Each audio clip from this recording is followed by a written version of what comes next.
Ok, llegamos entonces a la sección de campos de descomposición. Un campo de descomposición no es otra cosa más que una extensión normal para la que recuerdo cuál es el conjunto de polinomios que me descompone, de alguna forma, ¿sí? Entonces, pero ahora el punto de partida es el campo, es el conjunto de polinomios. ¿Sí? Entonces, tomo mi extensión y tomo mi conjunto de polinomios, ¿sí? Y digo que es un campo de descomposición para mi conjunto de polinomios sobre f. Sí, en e de x todo elemento de t se factoriza como un producto de polinomios de grado 1. Es decir, que, que, que, que en e de x hay todas esas raíces y, y, y, y es imposible añadir nuevas raíces extendiendo e. ¿Sí? Eso es lo que esto significa. Y dos, eh, ella es el mínimo subcampo generado por f y las raíces del conjunto de polinomios, digamos, al que le estaba yo buscando raíces, ¿no? O sea, de alguna forma la manera de pensar es que este es el punto de partida y voy subiendo, voy extendiendo campos, ¿no? Okay, entonces, ejemplos de campos de descomposición. X cuadrada más 1, ¿sí? Eh, me dice que C es campo de descomposición de ese polinomio sobre R, ¿no? Justamente C, pues, C es R de I menos I, y sí, claro que este se descompone en C de X como producto de polinomios de grado 1. Similarmente, Q de I, ¿no? Porque la descomposición en C de X ya era una descomposición en Q de I de X. Ahora, para cualquier número complejo alfa, pues claro que raíz de alfa y menos raíz de alfa son dos raíces cuadradas, ¿sí? Y así este es un campo de descomposición de x cuadrada menos alfa.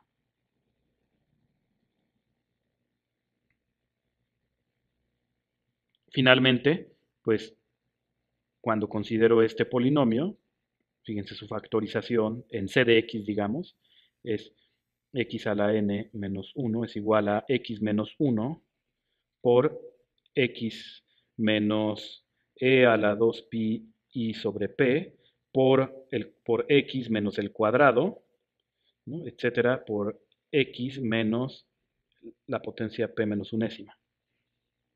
Entonces, observando esa descomposición, pues veo que los factores, de hecho, ya tienen coeficientes aquí, ¿no? O sea, eh, este es un campo de descomposición de x a la n menos 1 sobre q. Y observen lo que dije, ¿no? O sea, una extensión de campos es normal, sí, solo si es campo de descomposición de algún conjunto de polinomios. Bien. Y ahora, existencias de campos de descomposición. Observen que lo que yo quiero es que todo conjunto de polinomios tenga un campo de descomposición, porque ese es el ingrediente que me faltó en mi prueba hace un rato, ¿no? Yo quería saber que en efecto hay una extensión en la que todo elemento de este conjunto de polinomios se factoriza como producto de polinomios de grado 1, ¿no? En el anillo de polinomios correspondiente. Entonces, es lo único que me faltaba realmente es saber por qué es que de veras existía tal extensión. Entonces es lo que voy a mostrar ahora, que para cualquier conjunto de polinomios hay un campo de descomposición. ¿Sí? Entonces el recordatorio es que ya vimos, y ya lo he venido recordando a lo largo de la clase, que cualquier polinomio de grado positivo con coeficientes en f tiene algún campo de descomposición de grado a lo más el factorial de su grado. Okay. Entonces, de alguna forma, esto resuelve el problema de la existencia de campos de descomposición para subconjuntos finitos de f de x menos f, ¿no? Porque el campo de descomposición de un conjunto finito es igual al campo de descomposición del producto de los elementos de ese conjunto finito de polinomios. Ok, pues demostremos que todo subconjunto tiene un campo de descomposición. Todo conjunto de polinomios tiene un campo de descomposición sobre F. Entonces recuerden que la clase pasada terminamos con un resultado técnico que me decía que si tengo una extensión algebraica, entonces la cardinalidad del campo grande no explota, ¿no? Es decir, es menor o igual que el máximo entre la cardinalidad de F y la cardinalidad de los naturales. Entonces no explota. Eso lo voy a usar eso lo voy a usar de manera esencial ahora. ¿Sí? Entonces, fijan un conjunto cualquiera de cardinalidad mayor que esta. Siempre hay un tal conjunto, ¿no? Porque cualquier conjunto tiene cardinalidad estrictamente menor que la cardinalidad de su potencia, por ejemplo. Ok, ahora vamos a mostrar primero el teorema para cuando T es todo este. ¿Sí? Digamos, qué mejor, ¿no? Que descomponer todos y después, ya habiendo descompuesto todos, acomodarnos para descomponer cualquier subconjunto arbitrario. ¿Sí? Entonces vamos a considerar primero todo. Ok, lo que vamos a hacer es, S es un conjunto. ¿Sí? Y sé que S tiene cardinalidad estrictamente mayor que la cardinalidad de cualquier extensión algebraica posible de F. Es decir, yo sé que siempre que me den cualquier extensión algebraica de F, como conjunto lo puedo inyectar en S. Siempre puedo hacerlo. Ok, entonces ahora lo que voy a hacer es, voy a considerar el conjunto consistente de ternas, ¿sí? De ternas, digamos, en las que lo que tengo es una estructura de campo para algún subconjunto de S, de manera que esa estructura de campo sea una extensión de F. Es decir, si a mí me dan un subconjunto de S, ¿no? Dependiendo un poquito de su cardinalidad, por ejemplo, que la cardinalidad no sea estrictamente menor que la cardinalidad de F, ¿sí? Pero puede ser que me den algún subconjunto y que para ese subconjunto, que en ese subconjunto pueda yo definir una suma y una multiplicación que lo hagan campo y extensión de F. ¿Sí? Y conjuntistamente lo que hago es permitir todas esas elecciones de suma y producto si es que logran el objetivo de definir una estructura de campo para el subconjunto dado y que sea extensión de F. Y eso lo hago para todos los subconjuntos de S, ¿no? Y claro, para aquellos que no lo admitan, pues los dejo fuera, ¿no? ¿Sí? Ok, pero digamos, así es como C está formado. Ok, ahora, ya que está formado C, considero esta relación de orden, ¿no? Que digamos, uno de esos campos es menor o igual que otro, sí, pues es su campo, ¿no? Con las operaciones, ¿no? ¿Sí? Digamos, de acuerdo a nuestra definición que dimos de, de que estas operaciones de alguna forma coincidan con las heredadas de este, ¿no? Y que digamos, en particular, por lo que E1 es su conjunto de E2. Ok, entonces, hay cosas que son claras. Esto es un orden parcial para C. ¿Sí? O sea, digamos, lo difícil quizá es imaginarse C. ¿Sí? Imaginarse cómo está formado C. Pero una vez que o lo entiende uno o decide uno trabajar así formalmente, es claro que esto es un orden parcial. Y también es claro que toda cadena de elementos de C tiene una cota superior en C. Sí, porque si me dan una cadena, ¿no? Si me dan una cadena, pues voy haciendo uno subcampo del siguiente, subcampo del siguiente, subcampo del siguiente, pues tomo la unión de todos ellos, ¿sí? Que sigue siendo un subconjunto de S, ¿sí? Y que sigue siendo un campo, ¿no? Porque, pues, digamos, es como un campo en el que ya está estratificado, pero, digamos, las sumas van La suma de dos elementos siempre es suma en alguno de ellos y cae en ese, y por lo tanto en la unión. Lo mismo con el producto, lo mismo con el tomar inversos multiplicativos, ¿no? Y esa unión, digamos, si quieren, con la unión de las sumas de la cadena y con la unión de los productos de las cadenas, es una cota superior de la cadena dentro de C. Y así se satisface la hipótesis del lema de Zorn y entonces podemos extraer un elemento maximal, ¿no? Digamos E. Ok, y entonces E ya no puede tener extensiones algebraicas no triviales, ¿no? Propias. ¿Por qué? Porque, porque de ser así, si tuviera una, esa extensión sería también algebraica sobre F. ¿No? Creo que no dije oralmente que, C consiste de extensiones algebraicas de F. Pero si E tuviera una extensión algebraica propia, esa extensión sería algebraica sobre F, y entonces, bueno, entonces a lo mejor no está contenida en S como conjunto, pero si es inyectable en S, entonces la puedo inyectar, y la puedo inyectar eh, mandando, digamos, el E que ya tenía en él mismo puntualmente. ¿Sí? Ok, pero entonces ya podría yo contradecir la maximalidad de E en S. Ok, entonces no tiene extensiones algebraicas no triviales o propias.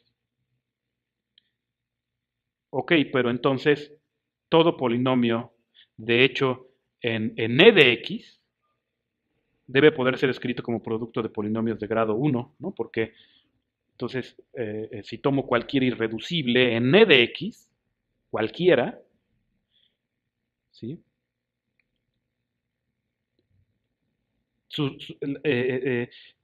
Si tuviera grado mayor que 1, podría yo hacer la construcción de Kronecker para construir una extensión algebraica propia. Entonces, no. Entonces, lo que sucede es que todo irreducible en E de X tiene grado 1. Y en particular, entonces, todo elemento de aquí, pues, cuando lo escribo como producto de irreducibles en E de X, es un producto de polinomios de grado 1. Ok, y ahora el caso general. Pues para el caso general, ya que sé que sí, no que construí, sino que sé que sí existe un campo de descomposición para todo, pues en ese campo de descomposición para todo, tomo las raíces de ahora de mi subconjunto arbitrario y las adjunto. Y eso es entonces un campo de descomposición de mi subconjunto arbitrario. Y veo entonces que cualquier subconjunto tiene un campo de descomposición sobre F, y esto termina el ingrediente faltante de mi prueba de caracterización de normalidad. ¿Sí? Entonces, y observen que sí, que no, que el argumento no es circular. El argumento no fue circular. Aunque lamentablemente sí usa el axioma de elección, ¿no? Usa el lema de Zorn. Okay. Unicidad de los campos de descomposición. Bueno, yo ya sé que cualquier conjunto de polinomios tiene un campo de descomposición. Pues ahora, ¿qué tal si tomo dos, ¿no? Como en mi prueba del teorema previo, ¿no? O sea, en la prueba del teorema previo, eh, podría haber habido muchas, ¿no? De hecho, en ese mismo digamos, pudo haber habido muchas, ¿no? Y lo que hice fue tomar un elemento maximal y vi que ese elemento maximal era un campo de descomposición, ¿no? Digamos, en este caso de todo f de x menos f. Pero ¿qué tal que tomo otro elemento maximal?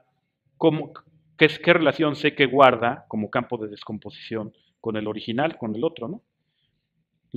Uno esperaría o a uno le gustaría que fueran isomorfos y de preferencia con un isomorfismo que deje fijos los elementos de F, ¿no? Para así tener bien como el isomorfismo, al fijar los elementos de F, me permite pasar bien sin redundancia, sin ambigüedades, de un campo de descomposición a otro, ¿no? Sin mezclarle las Fs y entonces ni siquiera saber que ni siquiera hubiera una correspondencia entre polinomios, no. Ok, entonces tomo cualquier subconjunto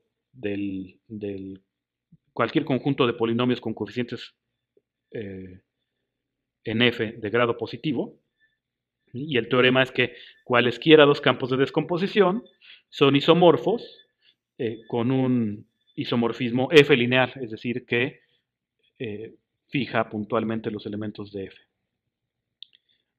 Ok, entonces supongamos que E1 y E2 son campos de descomposición, de manera que ambas son normales. La normalidad de E2 sobre F implica que hay un homomorfismo de campos de E1 en E2 que extiende a la identidad de F. ¿Okay? Sí, ¿no? Porque, por ejemplo, o sea, considero la identidad de F en F, ¿sí? Y considero E1, ¿sí? E1 resulta de adjuntar eh, elementos algebraicos cuyos polinomios mínimos en E2 sobre E2 se factorizan como polinomios de grado 1. Y entonces sí, la identidad puede ser extendida. Ok. Por otro lado, la normalidad de E1 implica la existencia de un homomorfismo en el otro sentido, digamos, por la misma manera de extender la, la identidad, pero perdón. Aquí extendí E1, ¿sí? Psi de E1 es un subcampo de E2, y ahora lo que hago es, para ver que psi es suprayectivo, digamos, ¿qué hago? Pues supongo que no lo es y extiendo el inverso, que va desde la imagen hasta E2, ¿sí? La cuestión es que psi está definido en todo E1, ¿sí? Y phi2, digamos, psi inverso, ya es suprayectivo, y además lo estoy extendiendo a alguien, ¿no? Ok. Y entonces veo que cualquier beta n2 necesariamente, necesariamente es psi de alguien, ¿no? Y entonces psi es suprayectiva. Observen que es la misma técnica que usé antes para ver que la phi que iba de en era en efecto suprayectiva y cubría todo E, ¿no? Este es justamente el argumento. Ok, y así psi es un isomorfismo F lineal, ¿sí? Fija puntualmente los elementos de F, ¿sí? Y ahora fíjense que aquí para esta unicidad, pues sí, usé la caracterización de la normalidad, pero ya no hay ningún problema porque ya el ingrediente faltante ya está, ¿no? El ingrediente faltante era que existieran los campos de descomposición, ya está. Ok, y entonces, pues afortunadamente los campos de descomposición son únicos salvo F isomorfismos, es decir, salvo isomorfismos de campos F lineales.